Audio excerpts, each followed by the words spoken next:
A very warm good morning student. Welcome back in the science class. Student, today we are going to start continuation part fishes. Okay, आज हम lesson number 3 जो है हमारा animals and their young ones, इसमें reproduction, animals living birth young ones and animals laying egg, ये हमने पढ़ लिया था। आज हम न्यू टॉपिक स्टार्ट करने वाले हैं फिशेस। ओके, मतलब हमने कल स्ट्रक्चर ऑफ एग देख लिया था कि एग का स्ट्रक्चर कैसा होता है। ठीक है, अब देखेंगे कि फिश में रिप्रोडक्शन की प्रोसेस कैसे होती है, या फिश जो है वो रिप्रोडक्शन कैसे करता है। स्टूडेंट, फिशेस ले 1000 of egg at a time in the water, this is called spawn. Fish जो होती है वो एक समय में थाउजेंड्स यानी 1000 के लगभग एग्स देती है, और वो भी वाटर के अंदर देती है, तो उसे स्पॉन कहा जाता है।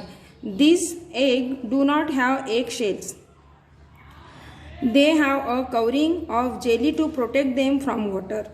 जो इनके एग होते हैं इनमें कोई हार्ड कवरिंग नहीं होता, इनके ऊपर ऐसा एक जेली जैसा होता है जिसकी वजह से ये खुद ही वाटर के अंदर प्रोटेक्ट होते हैं। Out of 1000 of egg, only a few hundred develop into baby fishes, as many of the egg are eaten up by big fishes. ये जो स्टूडेंट पिक्चर में आपको दिखाई दे रहा है फिश है, और यहाँ से आपको वाटर के जैसे छोटे छोटे बॉल्स दिख रहे हैं, तो ये जो बॉल्स है यही उसके फिश के एग है। ये एक समय में थाउजेंड्स एग देती है, छोटे छोटे फिश के टाइप के, और ये एग जेली के टाइप के होते हैं जो वाटर के अंदर प्रोटेक्ट होते हैं। और इनमें से 1000 एग में से ओनली अ फ्यू हंड्रेड, मतलब इनमें से 1000 एग में से मतलब बहुत कम, जैसे लगभग 100 तक ही बेबीज बाहर निकलते हैं, बाकी के जो एग होते हैं वो डिस्ट्रॉय हो जाते हैं। Many of the egg eaten by big fishes, जो बड़ी फिश होती है वो छोटे ये जो एग होते हैं इनको खा लेते हैं।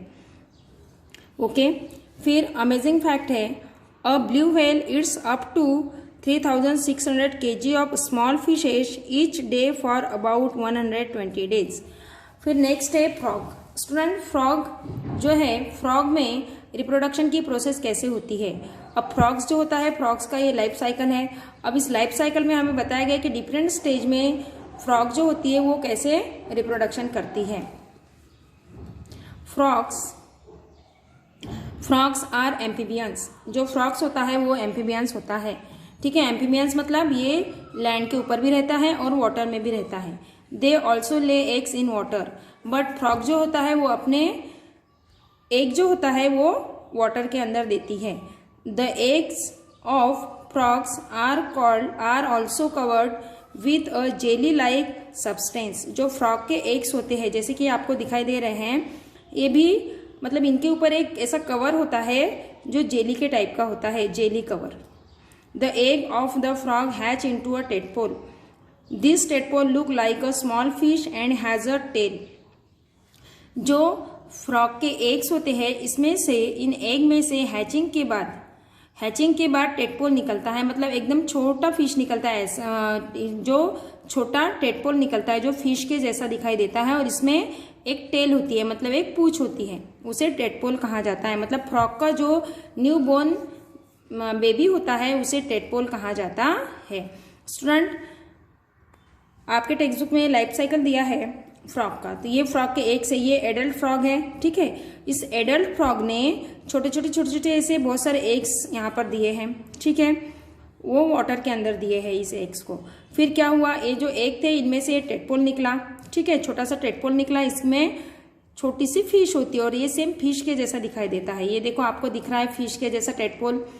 फिर ये इसमें एक फिश होती है और एकदम इसमें एक टेल होती है, और ये बिल्कुल फिश के जैसा दिखता है। फिर ये थोड़ा बड़ा होता है, ग्रो होता है। ठीक है, फिर इसमें थोड़े थोड़े उसके सामने के पैर आने लगते हैं।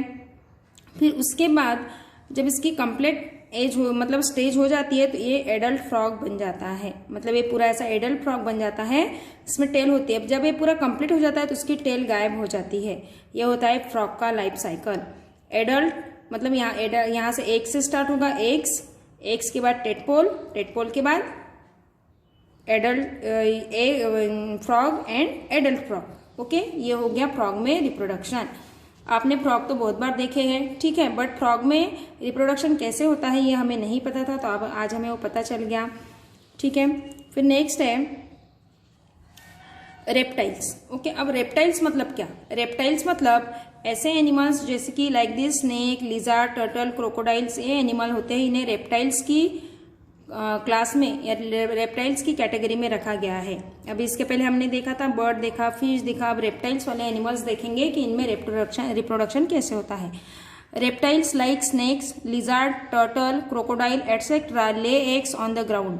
ये जो होते हैं जैसे स्नेक सभी ने देखा है, लिजार्ड, टर्टल, क्रोकोडाइल, तो ये जो होते हैं ये ग्राउंड मतलब जमीन के ऊपर अपने एग देते हैं। Their eggs are protected by a thick and leathery shell, और इनके जो एग होते हैं वो बहुत थिक मतलब पतली और लेदर जैसे लेदर मतलब चमड़े के जैसी उनकी एक शेल से कवर्ड होते हैं। जैसे कि पिक्चर में आपको दिख रहा है स्टूडेंट, यहाँ पे स्नेक के और टर्टल के एग दिखाई दे रहे हैं, तो इनके एग कैसे ऐसा थोड़ा कवर्ड दिख रहा है, इनके ऊपर कवर में थोड़ा हार्ड जैसा कवर दिख रहा है कि इजीली फूट न जाए। Next, most reptiles do not care for their eggs.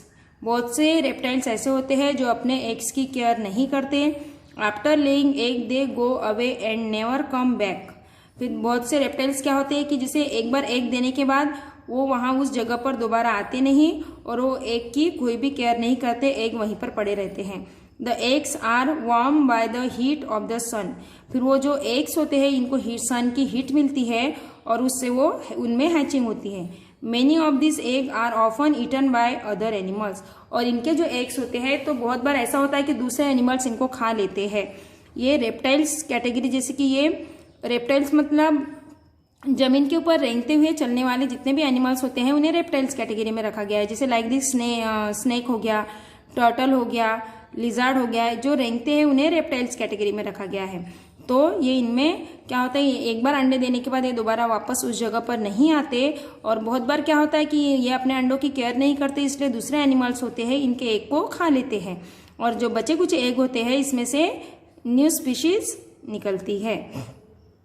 यह हो गया स्टूडेंट रेप्टाइल्स। ओके, अब इसके बाद है इंसेक्ट्स। अब इंसेक्ट्स तो आपको पता है, इंसेक्ट मतलब क्या होता है, कीड़े, है ना। सभी टाइप्स के जो कीड़े होते हैं उन्हें इंसेक्ट कहा जाता है। अब देखेंगे कि इंसेक्ट्स में रिप्रोडक्शन कैसे होता है। All insects lay egg. Some insects like grasshoppers and cockroach go through 3 stage in their life cycle. सभी टाइप के जो इंसेक्ट्स होते हैं वो अंडे ही देते हैं। इनमें से कुछ इंसेक्ट्स ऐसे होते हैं like this grasshopper and cockroach, इन्हें ये 3 स्टेज में अपना लाइफ साइकिल पूरा करते हैं। 3 स्टेज, ओनली 3 स्टेज में इनका पूरा लाइफ साइकिल कंप्लीट हो जाता है। On the other hand insect like house flies and butterflies pass through 4 stage in their life cycle. Grasshopper and cockroach 3 stage में अपना लाइफ साइकिल पूरा करते हैं। Then house fly and butterfly, okay, butterfly और house fly इनको 4 stage में अपना life cycle पूरा करते हैं। So next point is life cycle of a cockroach. अब कॉकरोच में हम लोग लाइफ साइकिल देखेंगे।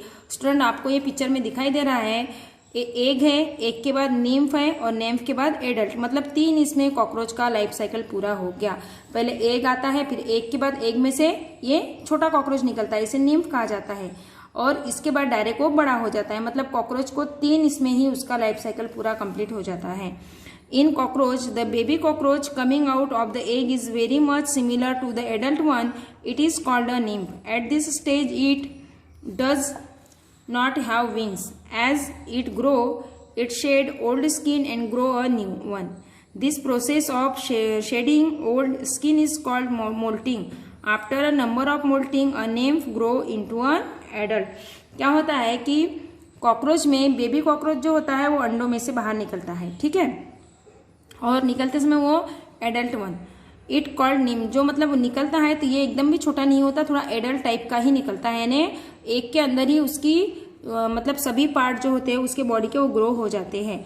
At this stage it does not have wings, इनमें विंग्स नहीं होते। इस स्टेज में, निम्फ की स्टेज में, ये इनके स्किन का मतलब जो स्किन का कलर होता है वो थोड़ा शेडेड होता है। बाद में फिर ये जब एडल्ट हो जाता है तो ये डार्क हो जाता है। ये हो गया कॉकरोच का life cycle. Then next is life cycle of butterfly. फिर बटरफ्लाई का लाइफ साइकिल है। Life cycle of butterfly, in butterflies the baby butterfly is different from the adult one. जो बेबी बटरफ्लाई होता है वो एडल्ट बटरफ्लाई से बहुत ही different होता है। जैसे कि ये बटरफ्लाई के एग है। अब स्टूडेंट है आप सभी ने देखी है ना, हम लोग बहुत बार बटरफ्लाई देखते हैं, हमें बहुत अच्छी लगती है बटरफ्लाई। ये एग में से जो कैटरपिलर निकलता है तो ये बिल्कुल एडल्ट वाले बटरफ्लाई से बिल्कुल डिफरेंट है। हम बिल्कुल भी पहचान नहीं सकते कि ये कैटरपिलर और प्यूपा के ही इसमें से मतलब एडल्ट में से है, एडल्ट के ही ये मतलब एडल्ट की ही स्टेज के ये है, हम पहचान नहीं सकते। It looks like a worm, this stage is called the larva. क्या होता है कि जब बेबी बटरफ्लाई बहुत डिफरेंट होता है, वो लुक लाइक अ वर्म, मतलब वर्म यानी कीड़े के जैसा दिखाई देता है। जो कीड़ा होता है ना कृमि, उसके जैसा दिखाई देता है, उसे लार्वा कहा जाता है। फिर the larva of a butterfly is called caterpillar. जो बटरफ्लाई ये लार्वा जो होता है इसे कैटरपिलर कहा जाता है। Butterfly is called caterpillar and that of a house fly maggot. Butterfly का जो लार्वा होता है उसे कैटरपिलर कहा जाता है, और हाउस फ्लाई जो होता है हमारे घर में आने वाली मक्खी, तो उसका जो लार्वा होता है उसे मैगोट कहा जाता है। ओके, घर की हाउस फ्लाई की मक्खी उसको मैगोट कहते हैं और इसे बटरफ्लाई कहा जाता है। The larva grow rapidly by feeding on the leaves, then it covered itself in a cocoon, this the stage of a pupa. फिर नेक्स्ट स्टेज आती है प्यूपा। तो प्यूपा के स्टेज में क्या होता है, जो लार्वा होता है ओके, वो लार्वा फिर थोड़ा बड़ा हो जाता है, उसे कोकून कहा जाता है या उसे लार्वा भी कहते हैं। The caterpillar grow inside the pupa and finally a butterfly burst out of it. फिर क्या होता है कि जो कैटरपिलर होता है वो प्यूपा में पूरा मतलब जो बटरफ्लाई होता है प्यूपा के अंदर पूरा ग्रो हो जाता है, और ये प्यूपा का ऊपर वाला जो शेल होता है ये ब्रस्ट होता है और उसमें से कैटरपिलर उसमें से बटरफ्लाई निकलती है। ये हो गया student life cycle of butterfly. पहले एग है, एग में से कैटरपिलर निकला, कैटरपिलर को लार्वा भी कहते हैं, देन प्यूपा, और प्यूपा के बाद आती है एडल्ट एज, मतलब 4 स्टेज में लाइफ साइकिल पूरा होता है बटरफ्लाई का, 1, 2, 3 एंड 4। जबकि कॉकरोच का बटरफ्लाई 3 स्टेज में ही पूरा हुआ था। ओके, ये हो गया student butterfly. Next amazing fact, a female Asian elephant carries its baby for about 660 to 760 days and the American opossum carries its baby for approximately 12 and 13 days। अब है लुकिंग बैक। तो स्टूडेंट इस looking back को आपको read करना है, copy में बनाना नहीं है। रिप्रोडक्शन और रिप्रोडक्शन के जितने भी हमने पढ़े अभी की एनिमल्स में, लेइंग एग वाले बर्ड, फिश, फ्रॉग, रेप्टाइल्स में कैसा रिप्रोडक्शन होता है, इंसेक्ट में कैसा होता है। यह हो गया स्टूडेंट हमारा लेसन एक्सप्लेन पूरा कंप्लीट हो चुका है, लेसन नंबर 3। देन इसके बाद आपको मैंने पहले भी बताया है कि find out, true false, fill up, match, name any two, यहाँ तक आपको राइट डाउन करके रखना है कॉपी में। ओनली क्वेश्चन लिख के रखना है, आंसर पर मैं PDF सेंड करूंगी। Thank you.